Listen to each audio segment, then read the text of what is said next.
What's up, everybody? I'm Captain America. I am Falcon. And this is Carl, the strongest of us all. So, we are here today to talk about Spider-Man Far From Home. We're doing a review. We did a booze review already. This is going to be our first movie review. And we have some seriously great points to talk about. So, first thing we're going to cover. Very nice. Cinematography. Yeah. We gave this an 8.7. We're rating everything on a scale of 1 to 10. 1 to 10. We gave this an 8.7. One of the big things that we really enjoyed collectively is that because it's Far From Home, Homecoming was really intimate. It stayed in Queens the whole time. Right. And it's high school, really. Yeah, pretty much. And this expands and goes to so many places. I mean, they go to London, they go to Prague, they go to Paris, Venice. They're all over Europe. They go to a bunch of beautiful places. Yeah, it's super international. And I think it does, so this is coming right off Endgame. Mm-hmm. But I think that it plays to that scale, right? Mm-hmm. Like Endgame was universal, like yes, literally it was universal. Huge. Yes. But just for Peter Parker's standards, even a global fight is like his scale now. Mm-hmm. Like if he could fight alongside everybody from the MCU for the universe, he could fight by himself for the entire world, and he kicks ass doing it. Exactly. I think it played a good scale in that way. For sure. Some things, there has to be something that takes away from the fact that it's a 10. The sheer nature of the movie being more intimate, and even though it is going to different places in the globe, while you're watching it, in terms of the way it's shot, it's like, it's not, oh, you're in Paris and you know that there's the Eiffel Tower, you know that there's different trademarks, but you're on the city blocks, and you're on the really, they're weaving around, and when they're in Venice, they're on the bricks, the brick sidewalks, and all of that stuff. So it's really intimate in that scope. So it's shot really well, and it's shot for the purpose of the movie and what it's trying to serve, and it accurately reflects what the stakes are. Yeah. However, when you see movies like Endgame or a Lord of the Rings or a Star Wars where the scenery is just massive, there's a conflict, there's a contrast there. Exactly, and because the movie is serving the purpose of the movie and what it's trying to show us and what the stakes are, it loses that opportunity to be able to show those grander spectacles of the bigger cities. Yeah, you know that there's a global impact that this movie is going to have. But you don't see it in those shots. Like you said, you don't see the Eiffel Tower. You might see some like larger structures and things you see the London Bridge at the end the end, but like that's kind of the only scene where you get and that's really the biggest one, which is important because it's the end and it's a climax and you want to get that that impact. But throughout the rest of the movie, you're just like, oh, they're walking around a street and they're wearing backpacks and they're talking and they're in small bars and the hotel that they go to is flooded and it doesn't hit that global level. Correct. Yeah. Next thing we have writing and plot development. This was good. On a scale of Game of Thrones season 8 to Citizen Kane, it's really well done. That's a good scale. He just came up with that. That was a good scale. Oh, thank you. Yeah. So we gave it an 8, and I think that's a pretty fair point.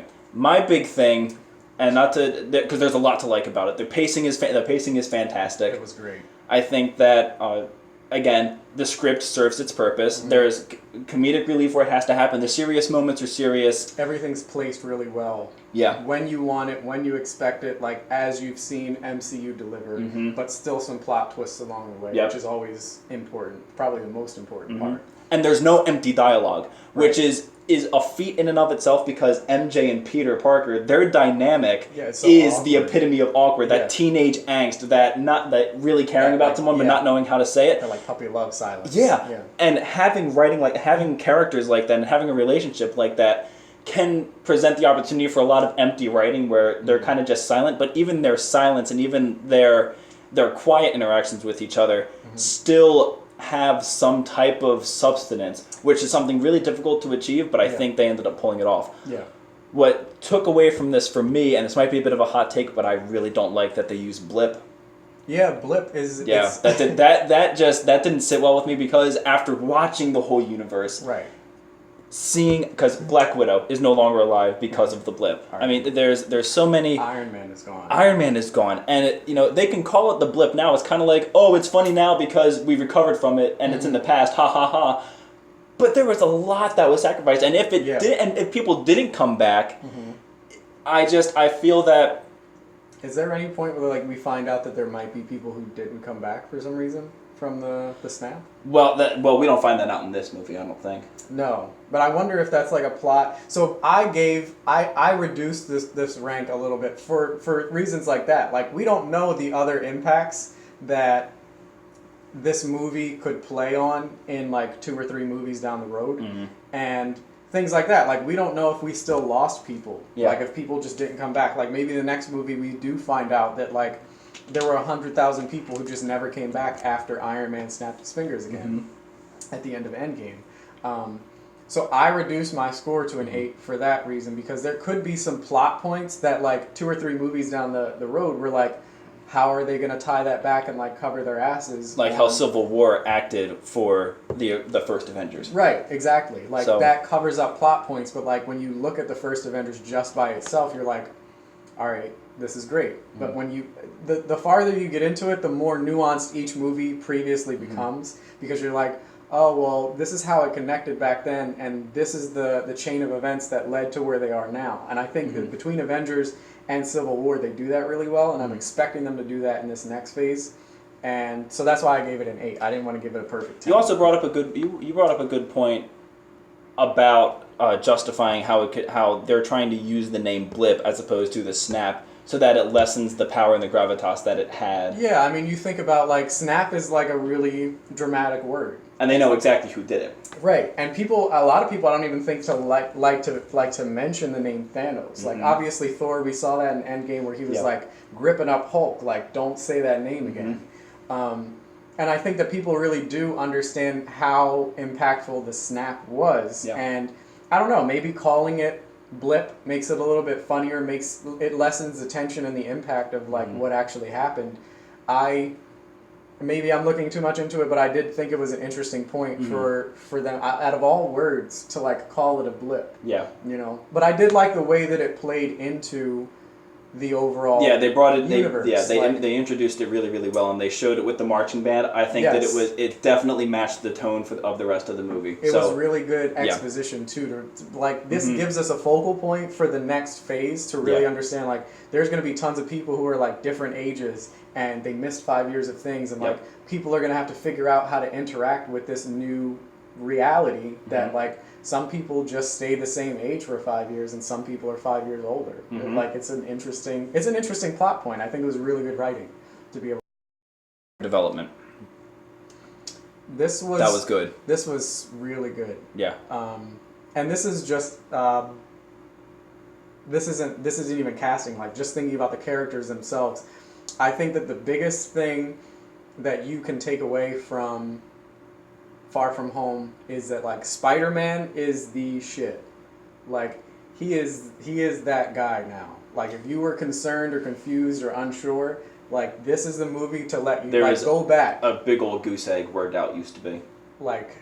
This is the guy, just as a character, because I was saying earlier, again, the scale of Spider-Man has fought these universal fights. He's fought in Endgame, he's fought in Civil War, he's fought in Infinity War. But he always had a team behind him. Yeah. And to see him, even on a global scale for one person, is kind of really what Iron Man was doing in 2008. Exactly. And I think that they play that parallel between Iron Man and Spider-Man so well. Yeah. Knowing that he's been mentored by Tony Stark for so many years, and being able to match those up and all right, now, Iron Man's gone, it's your turn, kid. This is your global fight, and no one else is going to help you. And he does it so well. And he's lost that source of instruction. Yeah. He has had, from Civil War, he was, Underoos! Get Cap Shield. Make sure that those bad guys referring to Winter Soldier and Falcon, don't get away. He had instruction there. Infinity War. Your instruction is to help take the gauntlet off of Thanos' hand. In Endgame, his task was get the gauntlet to the other side where it's at. Exactly. the quantum machine. So he's always the van. Nice. Thanks. He's always had a task, and it's always been deliberate. Yeah, because he's smart, and at the end of the day, he's a 16-year-old. What is he? 17 in this or 16 in this? I think he's 17. He's 17 years old, and he's still in a high school where they're telling you, okay, so to write this essay, it's 5 pages. You have 1 introductory page, 3 pages of exposition, and 10 citations. He's still learning about MLA, and he's out here and he's saved the world on multiple occasions, and now he's by himself. Completely. He does not. He had him and Mysterio were teammates for about 2 seconds, and then he was like, "Here, have Edith. I want this no more." And then all of a sudden, he's got a whole antagonist. And he's by himself the rest of the time, because while Nick Fury and Maria Hill, they're there, they help in the capacity that they can. It is not the instruction. It is not the, okay, well, if I mess up, these 2 will save me. Right. It's none of that. He has to depend entirely on himself, because he no longer has the tech. He has his instincts, and that's it. He's got the Peter tingle. Yeah, the Peter tingle. Please don't call it the Peter tingle. The Peter tingle is the funniest thing, but it does. It plays well. It does. And it works because again, and Marvel does this so well where there's things that we know, like Avengers Assemble. We knew it was coming, but we had to wait so many years to have it happen. But watching that build up to it and seeing it happen was that was incredible. So and just in turn, there was not a single character in this besides, what was the guy's name? Brad. We don't like Brad. Screw Brad. Who takes pictures of people while their pants are down? And how did he get it out that quickly? Right. How practiced is he in taking pictures of people with that, their pants down? That was skilled. That was systematic. As soon as he saw it, he pulled out his phone. He knew which app to go to. He knew which angle. He swiped that camera up as he was coming up. He was like, hang on, and then walked out. How do you just walk away? And then he was like, sorry, Peter, I have to show her what kind of person you are. You're 12. Do you know what kind of person you are? Well, I guess he didn't blip, so he was 16. Yeah. But it was also, this is a little bit more on Spider-Man's part, what kind of awkward person when you meet a random woman in a brothel, and it's just you and her, and your pants are the first thing that you take off. That was a little bit on him. This is true. Why you could have taken your shirt off, you could have took your shoes off, that was a little bit of a forced plot point where they were like, all right, we need something awkward to happen to make this guy a little bit shitty as a person. And the teachers come in and save the day, and he's not really an issue anymore. But right. It was just it was a little bit forced, I think, him trying to play that role of the competition of Peter to MJ. Brad, Carl's coming after you. Watch it. Just letting you know. Don't you dare take a picture of Carl. Never. Do llamas wear pants? They can if they want, I think. Pajamas, maybe. Palamas. They could wear palamas. That's a hashtag. Hashtag palamas. So, but I don't think there's a single character in this where their existence is annoying, minus Brad. And I think they do a good job of developing everybody. Ned, even better than he was in Homecoming. He's an absolute scene stealer. Yeah. And a ride or die, this guy. I mean, when you're in an international, if you're in an international fight and you can still rely on that guy, and he gives you every step of the way, he's playing that well. I think he did really well. All right. And we gave that a 9. That was probably the peak, the character development. Just watching that kind of all culminate. Yeah. Definitely worth a 9 for sure. The score, so one of the other categories we're doing is scores of the movies. This one... as in the instrumental score, the music soundtrack. Right, the music, sorry. I guess I should assume that not everybody knows what that means. But the music of the movie. This one's kind of it's generic. It's kind of boxy. It's very much like a shoebox musical where it doesn't have, Black Panther own composition. Right. Alan Silvestri is on all of the Avengers films. There's imprints of different composers, and we listen avidly for scores in movies. I loved when he's on the plane and he's making his new suit, and he's like, I love Led Zeppelin when it's AC/DC, but it's that whole thing, it's priceless. The scene itself is priceless. Happy's face is priceless. I guess you could say he's happy to see that. Damn it. Heyo! So we're gonna end it early. But there was nothing about the score that was really distinct, that was really its own. And while we give it credit because when you're looking at the list of the soundtrack, and you don't really notice it as much when you're listening, but the different names on the soundtrack, it definitely reflects the different places that they go. It's cultured. Like it has London. It has a London Bridge song. It has an Italian song. It has Cloud Debussy. Yeah. Which is surprise. It's cultured AF. Mm-hmm. But I think that it's really it's not super memorable. It only does that to match the fact that this is an international trip that they're taking. Right. And aside from the AC/DC callback, which is the very first song that we hear in a Marvel movie in Iron Man. Is a good callback, so we give it a 6 for that. Like 5 would be a neutral. The AC/DC callback gives it, and casting is Marvel done did it again. They for the most 98% of the time they do it well. Looking at you, Captain Brie Marvel. Larson, Captain Marvel. We're coming after you. Oh, you. Wait. We got to get drunk for that one, but we are coming after you. Oh, man. But anyway. Hide your kids. Hide your wife. And hide Brie Larson. Right. So, first off, the balls to go and get Jake Gyllenhaal, who was supposed to be the first Spider-Man. Oh, yeah. Big move, but huge payoff. I mean, his charisma. Yeah. And the fact that... In both... And he looks like Tony. Like when he first puts on Edith, you're like, wow, that could work. And I think that, you know what, in that scene, I think that Peter's looking at him. Yes. And I think that he realizes, because I did, and he has this look on his face, and he's like, oh shit, this guy looks kind of like Tony. Mm-hmm. And I think that he thinks in his head, this is definitely the right guy that Tony wanted me to choose. Because when you miss somebody, you see their face in other people. You see their face on and in other people, and it's just, that was a beautiful moment. It gives them and the two of them they displayed it so well. Which is very manipulative on his characters, on Mysterio's part. Extremely. But I think Jake Gyllenhaal being so intelligent, and I think doing his bit as Nightcrawler, he has that really good balance of magnetic charisma, but absolute deviousness. There's something sinister. There's some that can just as easily turn on. You think it's a twinkle in his eye, but that bad boy is a spark. Oh yeah. And it's like a firecracker, and it's like you get too close, it's gonna burn you, and that's exactly what he does. Yeah. That's precisely what he does. He played it really well. And I was gonna say the other one, Zendaya. Zendaya is incredible. She's been incredible. Incredible. She's found herself into this role, but that she's also she's really brave and taking on a lot of other roles, like she's doing in Euphoria. Greatest Showman, I don't think is her show. I don't think that's her bread and butter. I didn't see all of Greatest Showman.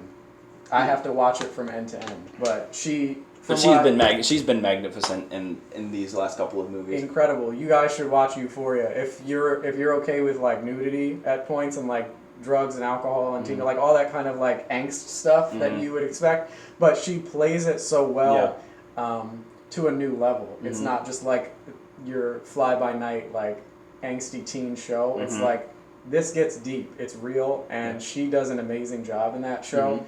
And I think again, she just plays it so well, even in Spider-Man. This, you get the sense that that's who she is as a person, and that's what I love when I see acting. Is when I see you on or off camera, you're gonna be the same. And the same with Tom Holland, who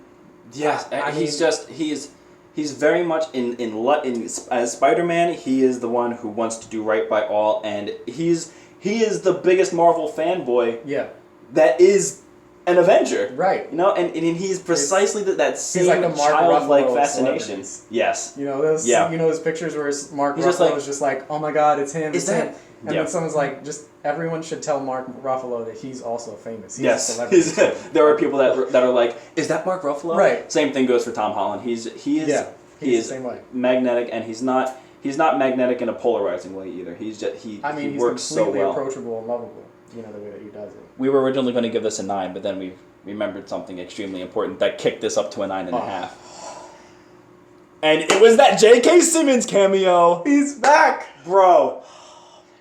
When Peter Parker first started taking the selfies and taking the pictures while he was flying. I was like, there is one place that those pictures are fucking going. Oh my god. One place. One place. Oh my god, the fact that J.K. Simmons comes back as, what's his, J. Johnson, J. Jonah Jameson. J. Jonah Jameson. Oh my god. As the editor of this universe. The newspaper editor of this universe. He hasn't touched a Spider-Man movie since 2007. Oh my god. That was incredible. That was an a dozen-year payoff. That was an end credit to end all end credits. Yes. That was so worth it. Absolutely. And the thing is, the way that it's set up, even if he doesn't play an integral part of the next film, I could not care less. He was the setup that got you. He was like, everyone's like, oh my gosh. And there you get that full emotional happiness that you can't contain when you see it, but then that is followed up directly with another plot twist, like Spider-Man is Peter Parker, and just cut out. But like to have J. Jonah Jameson come back to that universe and J.K. Simmons jump in, I feel like honestly that was almost like a callback to Stan Lee's cameos. Like if we couldn't have Stan Lee cameo in this movie, having J.K. Simmons as J. Jonah Jameson in this movie was. Let's say that at the end of what's the next besides Black Widow, what's the next big project that they're going to be doing? I think they're releasing it at the end of July at Comic-Con. What the lineup is going to be? Yeah, they're releasing the Comic-Con the lineup for the next phase. Phase 4. Yep. Yeah, of Marvel movies. Which is now officially done. Phase 3 is done. Yes. It's over. Yeah. I think if we were to rate them, I think Phase 3 would be would be the best phase. Yeah. Like by a long shot. Easily. But I think Falcon is he having his? He's not getting Captain America Falcon. Yeah, Winter Soldier, Falcon. Right. They're going to be on the Disney Plus. Okay. Oh God. But whatever the next outing is, I would love to see a J.K. Simmons cameo about him reacting to the different things that are happening with the Avengers in really comical it's so great because you know that he's a part of this universe. Yeah. Like it just makes me so excited to know. Like first off, I don't know how he's out of all people. Like we know that J. Jonah Jameson is a very loudmouth, obnoxious guy. Like how has he kept his mouth shut for the last 10 years about all the stuff the Avengers have been doing? But I think that they did do that a little bit to be able to like give us they tossed us a bone with like knowing that they couldn't do a Stan Lee cameo, and that was the next best thing. Like literally, Stan Lee, and then J.K. Simmons was like right there, and they played this so well. It was great. So that's our rating, 9.5 for that. So just to give it another quick rundown: cinematography 8.7, writing and plot development gave an 8, character development 9. Score 6, which was our lowest score. And then casting. Casting was a 9.5. Is an 8.24. 8.24. So that's a good one. I think that's worthy. Yeah. 8.25. That could lift Thor's hammer. That could lift Mew Mew. Speaking of characters that we hate. Yeah. We'll get to the Dark World. Thor Dark World is going to get some bad reviews because of that one character. But I think that'll do it. Sounds good. All right. Let us know what you think. Do you agree? Do you disagree? What do you disagree with? What do you agree with? What is, what isn't? There you go. What, when, where, why? How? Why is Gamora? I'll do you one better. Why is Gamora? All right. From Captain America. And Falcon. And our Supreme Overlord, Carl. Peace out.